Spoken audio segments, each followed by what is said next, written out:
여러분 안녕하십니까. 수입산 고기를 국내산으로 속여 군부대에 납품한 업체가 적발됐습니다. 유통된 고기의 양은 50만 국군 장병의 4배가 넘는 200만 명이 먹고도 남을 430톤에 달했습니다. 가짜 국내산 고기들은 전국의 육해 공군 부대에서 복무 중인 군 장병들의 식탁에 올라갔습니다. 이수복 기자의 보도입니다. 광주의 한 육류 유통업체.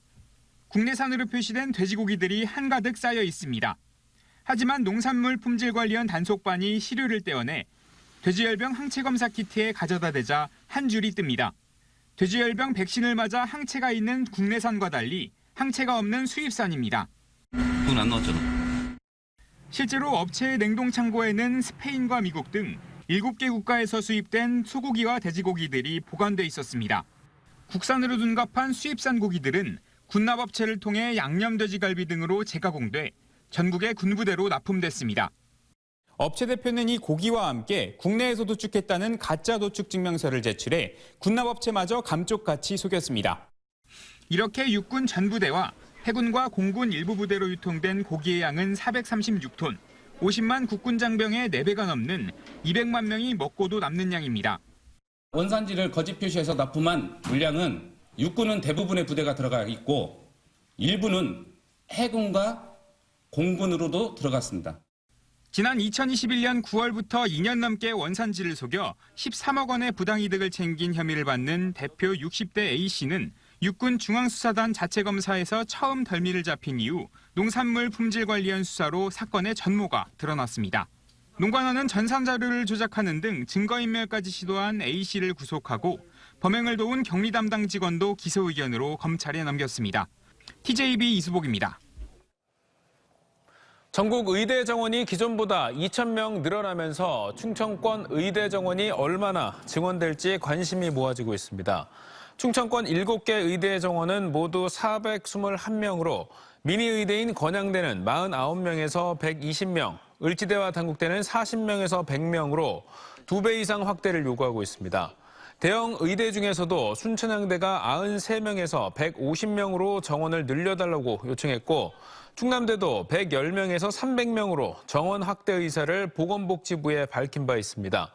2025학년도 전국 의대 정원은 교육부가 대학별 정원 수요를 재확인하는 등 절차를 거쳐 추후 최종 확정됩니다. 대전한 금은방에서 손님인 척 반지를 껴보다 그대로 훔쳐 달아난 50대 남성이 범행 40분 만에 붙잡혔습니다.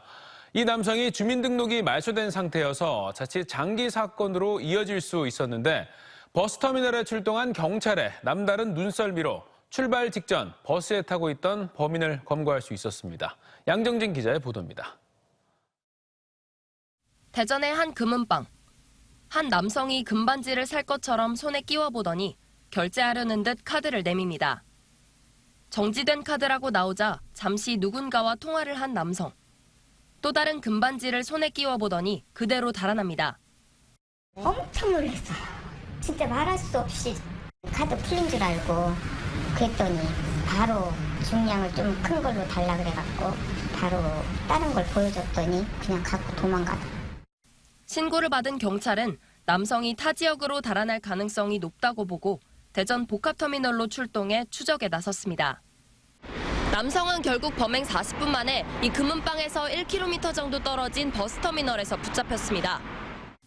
버스를 돌아다니며 인상착의가 비슷한 인물을 찾던 경찰이 출발 직전에 고속버스에 타고 있던 53살 A씨를 체포한 겁니다. A씨가 일정한 주거지 없이 주민등록이 말소된 상태여서 만약 버스를 놓쳤다면 장기 미제 사건으로도 이어질 수 있는 상황이었습니다. 금을 훔친 사람들은 가까운 데서 파는 게 아니라 서울이나 이런 금 많이 팔 수 있는 그런 데로 많이 가거든요. 그래서 그런 거 착안해갖고 빨리 그쪽으로 도주 동선으로 먼저 가 있었던 것 같습니다. 비슷한 전과가 있던 A씨는 경찰 조사에서 지난해 봄 출소 이후 생활고 때문에 범행을 저질렀다고 진술했습니다. 경찰은 터미널 인근 전당포에 맡겨둔 208만 원 상당의 금반지를 회수해 주인에게 돌려주고 A씨를 절도 혐의로 검찰에 넘겼습니다. TJB 양정진입니다.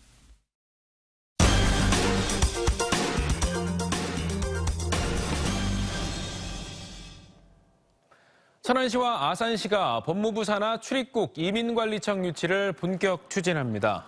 천안시는 충남도 아산시와 함께 시민 29만여 명이 참여한 서명부를 법무부에 전달하는 한편 지자체, 유관기관 전담팀을 구성해 이민청 유치에 공동 대응할 방침입니다. 현재 충남도 내 외국인 주민은 13만 6천여 명으로 비수도권 1위를 차지하고 있고 천안과 아산에 1만 7천여 명이 거주하고 있습니다. 천안, 아산은 전국 어디든 2시간 이내에 도달 가능한 교통망을 바탕으로 수도권과 비수도권의 연계성, 균형 발전 논리를 내세워 유치를 추진하고 있습니다.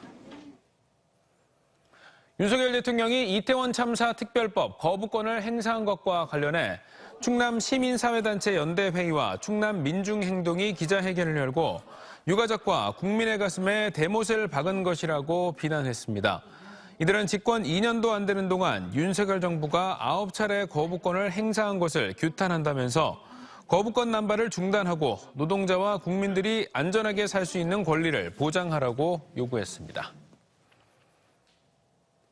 오는 4월 총선을 60여일 앞두고 여야가 공천 작업에 속도를 내고 있습니다. 일찌감치 총선 기획단을 출범시킨 더불어민주당은 대전 동구와 유성갑 등 경선 지역을 포함한 1차 공천 심사 결과를 내놓았고 최근 공천 신청 접수를 마감한 국민의힘도 본격적인 심사에 들어갔습니다. 김철진 기자의 보도입니다. 박범계 의원을 단장으로 외부 전문가와 전현직 시의원 등 모두 19명으로 구성된 더불어민주당 대전시당 총선기획단이 설 명절을 앞두고 출범했습니다. 공천 작업에 앞서 4월 총선에서 시민들이 체감하는 민생 회복을 위해 삶에 와닿는 총선 공약을 마련한다는 계획입니다. 대전 시민들의 삶의 질을 책임지는, 민생을 책임지는, 그래서 7개 지역구 모두가 한 지역구인 것처럼 그렇게 선거운동을 할 것이고. 민주당의 1차 공천심사 결과도 나왔습니다. 대전 동구는 장철민 황인호 후보, 유성갑은 조승래 오강용 후보, 당진은 어기구 송노섭 후보 간의 경선이 성사됐고 공주부여 청양은 박수현 후보, 서산태안 선거구는 조한기 후보가 각각 단수 공천됐습니다. 국민의힘은 공천 작업을 먼저 진행한 뒤 총선기획단을 꾸려 본격적인 선거전에 나선다는 계획입니다.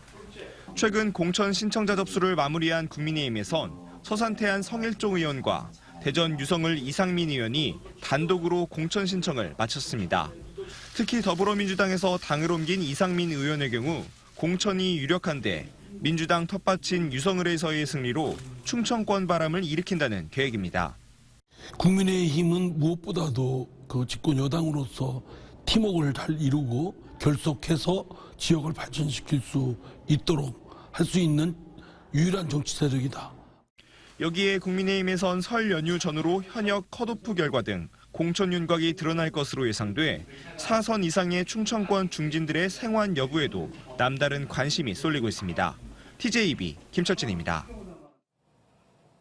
애견 호텔에 맡긴 반려견이 업체 측의 과실로 중상을 입었다는 주장이 제기됐습니다. 20대 A씨는 지난달 27일 대전 서구의 한 애견 호텔에 맡긴 생후 2년 된 반려견이 업체 측의 관리 소홀 등 과실로 다른 강아지로부터 공격을 당해 눈 부위를 크게 다쳤다고 주장했습니다. 긴급 수술을 받은 A씨의 반려견은 실명될 가능성이 큰 걸로 알려졌으며 업체 측은 지난주 SNS에 죄송하다며 사과글을 올렸습니다. 수십억 원을 횡령한 혐의로 기소된 주류업체 맥키스컴퍼니 자회사 전 대표가 항소심에서 감형됐습니다. 대전고법 형사3부는 지난 2019년 5월부터 2020년까지 맥키스컴퍼니와 자회사 두 곳의 대표로 근무하며 50억 원대 회사 돈을 빼돌린 혐의를 받는 선양대야개발과 하나로 전 대표 67살 A씨에게 징역 6년을 선고한 원심을 깨고 징역 4년을 선고했습니다. 재판부는 1심 판결 이후 일부 채무를 갚아 회복된 피해액이 17억 4천만 원에 달하고 그간 진행해온 사업을 원만하게 마무리한 점 등을 고려했다고 판시했습니다. 전국 최초로 원도심의 공시를 활용한 스마트팜이 대전에 문을 열었습니다. 딸기와 의료용 대마 재배와 연구가 진행되고 사전에 예약하면 시민들도 공간을 둘러보고 활용할 수 있습니다. 조혜원 기자가 다녀왔습니다. 대전 중구 대흥동 원도심에 위치한 건물. 기존에 공실 상태로 비어 있었던 지하 2층과 지상 8층에 400여 제곱미터 공간이 싱그러운 딸기가 자라는 스마트팜으로 변신했습니다. 식물의 종류와 생육 주기에 따라 햇빛의 양을 조절하고 온도와 습도를 원격 제어하는 스마트팜 곳곳을 수정용 벌이 날아다니며 수정을 돕습니다. 대마 재배실에서는 의료용 대마 재배와 연구가 진행되며 방마다 아열대와 사막, 이상 기후 등을 구현해낼 수 있습니다. 특히 딸기 같은 경우는 5월부터 11월까지는 농가가 생산을 하지 않습니다. 그때 생산해서 저희가 공급한다 하면 소비자도 좋고 그리고 우리 입장에서도 수익성 나는 새로운 도시농업. 스마트팜은 일정한 환경을 유지할 수 있어 일반 농가에 비해 단위 면적당 생산량과 출하량이 8배 정도 높다는 연구 결과도 있습니다. 이곳에서 재배한 딸기는 인근 제과점으로 납품될 계획인데 도심 속에서 생산부터 유통까지 2마리 토끼를 잡을 수 있는 겁니다. 연구진들이 도심 안에서 다양한 실증을 진행할 수 있는 점도 대전팜의 장점입니다. 연구자들뿐만 아니라 시민들도 사전에 예약하면 시설 관람과 방문이 가능합니다. 인근에 있는 성심당에 쓰는 재료도 공급할 수 있고 또 많은 영시축제 때뿐만 아니고 젊은이들이 와서 이 시설을 보고 도심 내 공실에서도 농업이 가능하구나. 대전시는 대전팜 개장을 시작으로 도심의 유휴 공간을 활용한 스마트팜을 더욱 확대해 나갈 계획입니다. TJB 조혜원입니다. 이번 설 명절에 대전 전통시장에서 장을 봐 차례상을 차릴 경우 백화점보다 24만 원 가까이 저렴한 것으로 조사됐습니다. 소비자교육중앙회 대전시지부가 대전 전통시장과 기업형 슈퍼마켓, 대형마트, 백화점 등 25곳을 대상으로 4인 가족 기준 설 차례상 구매 비용을 조사한 결과 전통시장이 34만 6천 원으로 백화점 58만 5천 원, 대형마트 39만 6천 원, 기업형 슈퍼마켓 35만 원 등에 비해 가장 저렴했습니다. 전통시장은 특히 조사 대상 품목 35개 가운데 도라지와 시금치, 고사리 등 21개 품목이 저렴한 것으로 나타났습니다. 어제 새벽 5시 45분쯤 태안군 태안읍 농공단지 내 폴리 염화 비닐 재생 공장에서 난 불이 36시간 만인 오늘 오후 5시 40분에 완전히 꺼졌습니다. 이 불로 인명피해는 없었지만 공장 내부 1,756제곱미터와 창고 내외부에 쌓여있던 플라스틱 분말 350톤이 모두 탔습니다. 소방당국은 공장에 쌓인 플라스틱 양이 많아 잔불 정리에 오랜 시간이 걸렸다고 설명했습니다. 경찰과 소방당국은 정확한 화재 경위와 피해 규모를 조사할 예정입니다.